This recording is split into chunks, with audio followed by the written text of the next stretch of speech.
नमस्कार, knocking-news.com में आपका स्वागत है। मैं हूं गिरिजेश वशिष्ठ। पत्रकार लोगों के लिए थोड़ा सा ज़िंदगी और मुश्किल हो गई है भारत में, और हम लगातार, अगर आप पिछले दिनों की कुछ तस्वीरों को याद करें, उस तस्वीर को याद करें मध्य प्रदेश के थाने में जब एक नेशनल चैनल के स्टिंगर को कपड़े उतार के खड़ा कर दिया गया था। कुछ ये भी दूसरे लोग जो उनके साथ गिरफ्तार किए गए थे, वो भी अभिव्यक्ति स्वतंत्रता का मसला है। कुछ थिएटर कलाकार धरना दे रहे थे, कुछ कलाकार लोग जो नाटक करने वाले लोग हैं वो धरना दे रहे थे, और ये पत्रकार उस धरने को कवर करने गए हुए थे और थिएटर वालों को भी उठा लाए और इस पत्रकार को भी उठा लाए। इसको पीटा और इसके कपड़े उतार दिए और थाने में कपड़े उतार के इसका फ़ोटो खींचा गया। और उस वीडियो के पीछे ये बताया गया कि वो वहाँ के जो एमएलए साहब हैं उनकी बखियाँ उधेड़ता रहता था और उनके सारे काले कारनामों को उजागर करता था ये पत्रकार, इसलिए एमएलए साहब ने इसकी ये दशा थानेदार से कह के करवा दी। और ये दशा होने के बाद में एक बेशर्मी का जवाब पुलिस की तरफ से आया। हालांकि थानेदार साहब को सस्पेंड कर दिया गया। सस्पेंड का मतलब होता है कुछ समय के लिए ड्यूटी से बाहर कर दो, बाद में जांच की लीपापोती करके उसको वापस ले आओ। उस बीच में जो पीड़ित है उसको भी समझाओ, भाई उसकी नौकरी चली जाएगी, गलती हो गई, माफ़ी मांग रहा है, तुमसे कान पकड़ रहा है, ये सब करवा के उसको बहाल करवा दो। ये ड्रामा होता है सस्पेंड का मतलब हिंदुस्तान में। और जो भी है उसके ये सब हो गया, और उसके बाद में जो है वो पत्रकार साहब को नंगा उनका फ़ोटो पूरे देश में वायरल हुआ। हमने भी देखा होगा। गौरी लंकेश की हत्या आपको याद होगी। इस तरह के मामले इस देश में होते रहते हैं और लगातार हो रहे हैं। एक पत्रकार ने एक भला काम किया कि पर्चा लीक हो रहा था, उसने वो पर्चा लीक होने की खबर अखबार में छाप दी। गोरखपुर की पुलिस को उठा के ले गई। गोरखपुर टेरिटरी उत्तर प्रदेश की, उसकी एक खासियत है, वहाँ जो भी विसिल ब्लोअर बनता है, जो भी सरकार की चीज़ों पर सवाल उठाता है, उसको बहुत झेलना पड़ता है। कफील खान आपको याद होगा, अस्पताल में ऑक्सीजन ख़त्म हो गई क्योंकि खरीदी नहीं गई, और अगर वो आदमी कहीं से मदद करके ऑक्सीजन के सिलेंडर ला रहा था तो सरकार को लगा कि इसकी तारीफ़ हो रही है, इसमें हमारी बदनामी है। उसने लंबे समय तक झेला, तरह तरह के आरोप लगे, एक जमानत लेके आता था, दूसरे में फंसा देते थे। खैर, हमारा विषय डॉक्टर के उत्पीड़न का नहीं है, पत्रकारों के उत्पीड़न का है। और इस वक्त जो पत्रकारों के उत्पीड़न की हालत है उसकी कल्पना आप कर सकते हैं। आज से 4 साल पहले एक हेडलाइन छपी थी पूरे देश में और कहा गया था कि भारत सबसे ख़राब रैंकिंग हो गई है प्रेस फ्रीडम के मामले में, मीडिया की आज़ादी के मामले में, और उसको अब 138वां स्थान मिला है, जो पाकिस्तान से सिर्फ एक स्थान ऊपर है। ये कहा गया था। ऊपर से 138वें नंबर पे, ये कोई अच्छी रैंकिंग नहीं थी, लेकिन भारत में उसके बावजूद अब जो हालत है वो ये बताते हैं कि वो रैंकिंग आज के मुकाबले बहुत अच्छी थी। गिरते गिरते वो रैंकिंग पिछले साल तक 142 आ गई थी 138 से, और अब जो नया ताज़ा रिपोर्ट आई है उस रिपोर्ट के हिसाब से अब भारत की रैंकिंग 150 हो गई है। 150वें नंबर पे हमारे जैसा महान लोकतंत्र आता है पत्रकारों को कामकाज की स्वतंत्रता के मामले में। और मैं आपको बताता हूं कि 2021 में 350 पत्रकारों को इस देश में जेल भेज दिया गया, और ये रैंकिंग कहती है कि मैक्सिको की हालत बहुत ख़राब है, लेकिन बहुत सारे दूसरे पैरामीटर्स के कारण भारत बच गया। नहीं तो इसकी मैं कुछ आपको उदाहरण देता हूँ। जम्मू और कश्मीर का जो प्रेस क्लब था, वहाँ पे पदाधिकारियों के बीच में संघर्ष हुआ और सरकार ने प्रेस क्लब पे ही कब्ज़ा कर लिया। सबको उठा के भगा दिया और प्रेस क्लब पे सरकार ने कब्ज़ा कर लिया। इस तरह के उदाहरण आपको इस देश पे देखने को मिलते हैं। कई तरह के उदाहरण हैं। वो जो जिस लड़की ने अमित शाह और नरेंद्र मोदी का जो है वो स्टिंग ऑपरेशन किया था तहलका के लिए, उसको भागते ठौर नहीं मिल रही है। कभी ना कभी, कहीं ना कहीं, कुछ नहीं तो अभी देखिए वो एमनेस्टी इंटरनेशनल के जो चीफ थे पत्रकार भारत के, उनको वीज़ा ही नहीं दिया गया। कोर्ट ने फटकार लगाई, दूसरे दिन फिर पहुंची एयरपोर्ट तो बोला आपका फिर वीज़ा कैंसिल हो गया है। ये हालत है और ये सारी दशाएं जो लगातार हैं। इसके अलावा आप एक चीज़ और समझें, मैं आपको बहुत सरल तरीके से समझाता हूँ। मैं एक वीडियो बनाता हूँ या कोई एक लड़की एक वीडियो बनाती है, खबर लिखती है, उस खबर के नीचे अगर माँ बहन की गाली, तुमको उठा के ले जाएंगे, तुमको रेप करेंगे, तुम्हारे साथ ये होगा, तुम्हारे साथ वो होगा, अगर कराया जाता है कुछ गुंडों द्वारा, कुछ ट्रोल्स द्वारा, तो क्या ये प्रेस की फ्रीडम पे हमला नहीं है? क्या मेरे मन में या उस लड़की के मन में ये नहीं आएगा यार कि छोड़ो इस सब टॉपिक पे बनाना, वीडियो बनाओ तो बहुत गालियाँ पड़ती हैं? आएगा ना।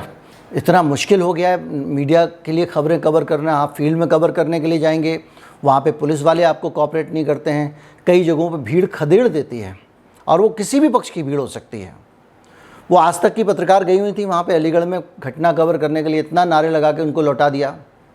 शाहीन बाग में बहुत सारे लोग गए, उनको धक्के मार के हटा दिया गया। मैं उदाहरण इसलिए दे रहा हूँ कि ताकि, तो कुल मिला के प्रेस अपना काम जो है वो प्रेस को करने नहीं दिया जा रहा। दूसरी सबसे बड़ी मुसीबतें जो प्रेस की आज़ादी की हैं वो प्रेस संस्थानों के अंदर से हैं। संस्थानों के मालिक पत्रकारों को अपनी मर्जी की खबरें करने नहीं देते हैं। वो लगातार वो खबरें करवाते हैं जिनमें उनके आर्थिक हित हैं। हर संस्थान के अंदर ज़्यादातर पत्रकारों का इतना साहस नहीं है, 99.9% पत्रकारों का, जो अपने अखबार की पॉलिसीज़ के ख़िलाफ़, अपने चैनल की पॉलिसीज़ के ख़िलाफ़ कुछ लिख दें। सारे के सारे लोग बड़े व्यवस्थित तरीके से पूंजीवाद के गुलाम हैं। एक बहुत बड़े राष्ट्रीय चैनल के एंकर होते थे, बहुत हाथ मलमल के जो है वो बढ़िया बढ़िया वीडियो बनाते थे, क्या डाटा निकाल के लाते थे सरकार के खिलाफ। एक उद्योगपति बाबा ने उनको नौकरी से निकलवा दिया।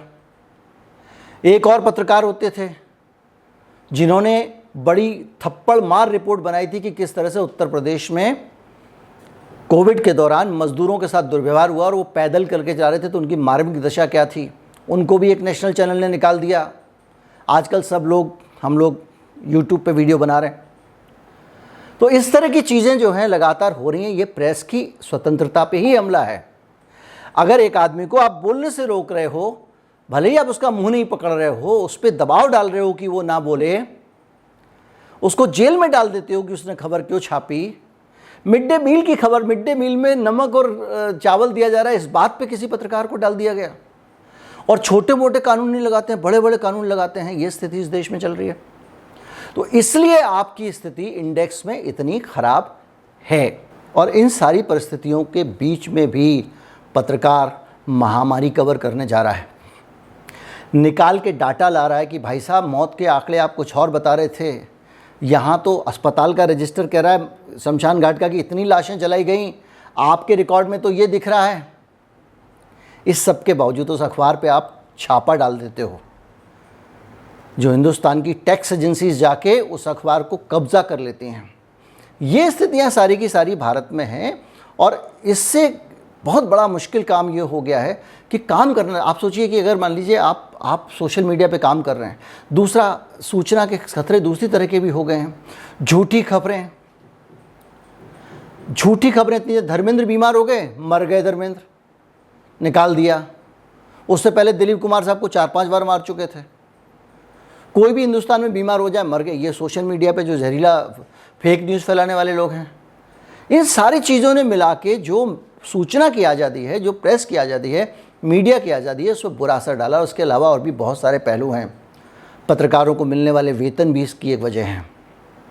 भारत में अगर 5 या 7%, 10% पत्रकारों को जो हेडक्वार्टर में बैठे होते हैं, चाहे वो चैनल का हेडक्वार्टर हो, चाहे वो अखबार का हेडक्वार्टर हो, उनको अगर आप छोड़ दें तो बाकी पत्रकारों को इस हाल पे छोड़ दिया जाता है कि वो अपनी आजीविका भी नहीं चला सकते।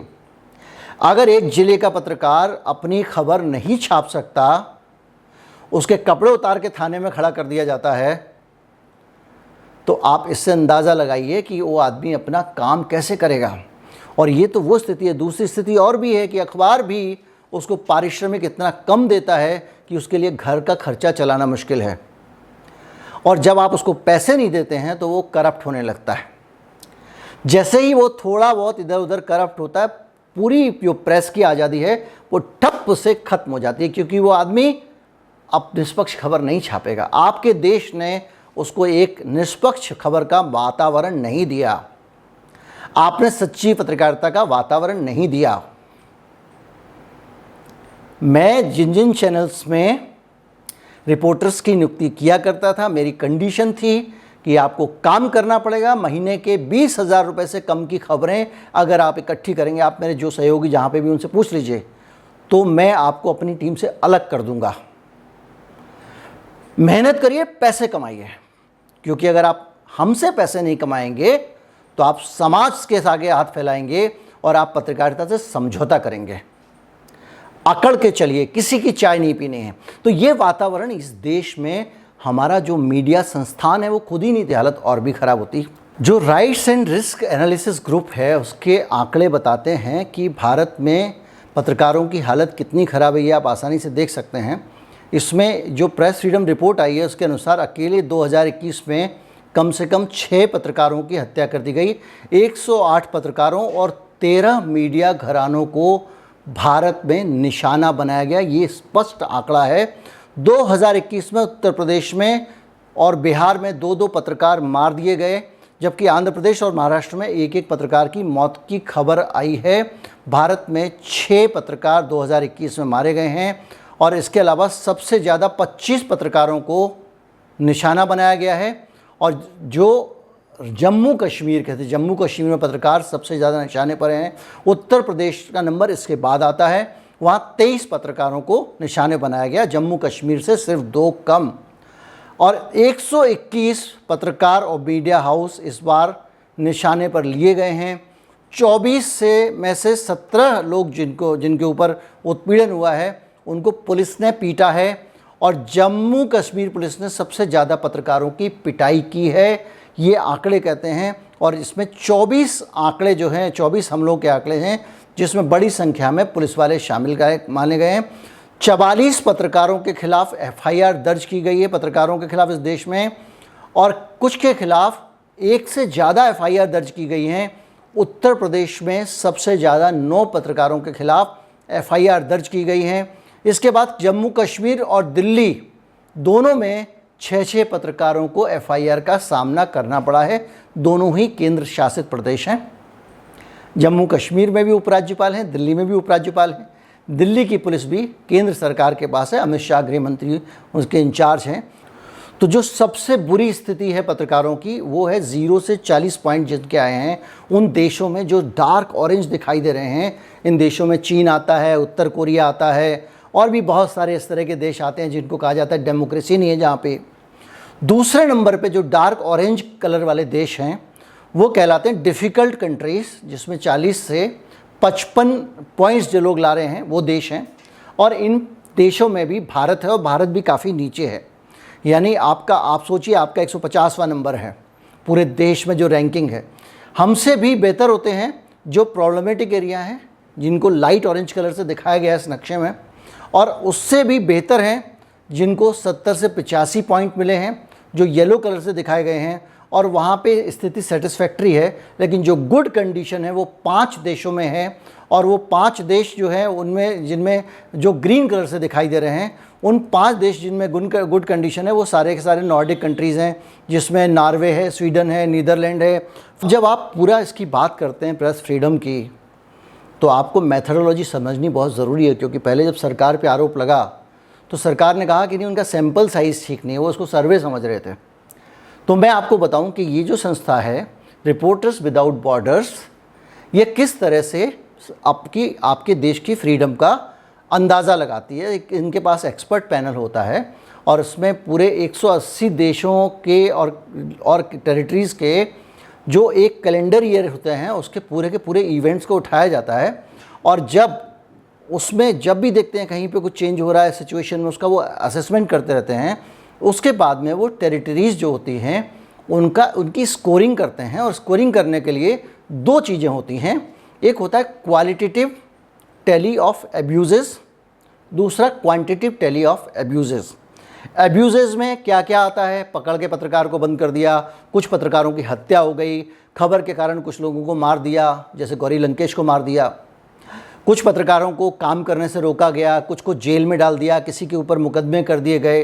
तो ये सारी चीज़ों की एक लिस्ट बनाई जाती है किसी भी देश की। वर्किंग कंडीशंस कैसी हैं पत्रकारों की, फेक न्यूज़ का मॉडल कैसे आ रहा है और किस तरह से वहाँ के मीडिया संस्थान फेक न्यूज़ करवाते हैं।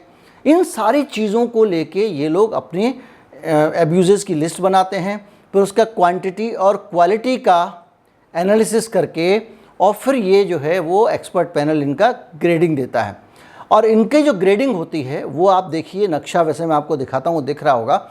इस नक्शे में आप देखेंगे तो जो 85 से 100 पॉइंट लाते हैं, जिनके यहाँ पे कम एब्यूज़ होते हैं उनको ग्रीन कैटेगरी में रखा जाता है।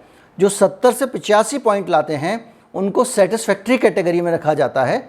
इसके अलावा जो प्रॉब्लमेटिक हैं उनको लाइट ऑरेंज में रखा जाता है। जो डिफ़िकल्ट एरियाज़ हैं, बहुत मुश्किल है जहाँ काम करना, उनको डार्क ऑरेंज में रखा जाता है।